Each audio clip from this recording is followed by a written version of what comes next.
Hello friends. இன்னைக்கு முட்டை பொடி மாஸ் தான் செய்ய போகிறோம்.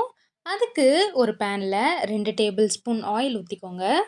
எண்ணெய் காஞ்சதும் 1 டீஸ்பூன் கடுகு, அரை டீஸ்பூன் ஜீரகம், 1/4 டீஸ்பூன் மிளகு போட்டு நல்லா பொரியட்டும்.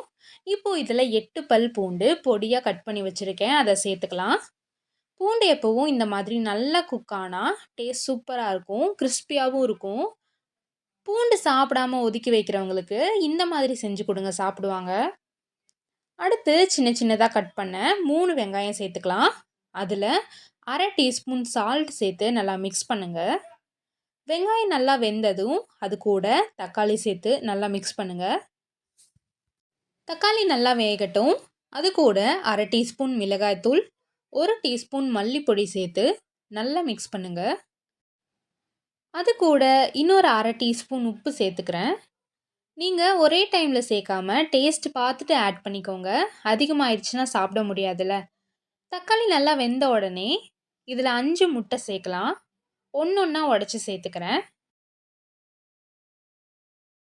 1 டீஸ்பூன் மிளகுத்தூள் சேர்த்து நல்லா மிக்ஸ் பண்ணுங்கள். இந்த மாதிரி மிக்ஸ் பண்ணிகிட்டே இருந்தால் நல்லா உதிரி உதிரியாக வரும். அவ்வளோதான், முட்டை பொடி மாஸ் ரெடி ஆயிடுச்சு. நான் இதை ஒரு வாழை இலையில் மாற்றிக்கிறேன்.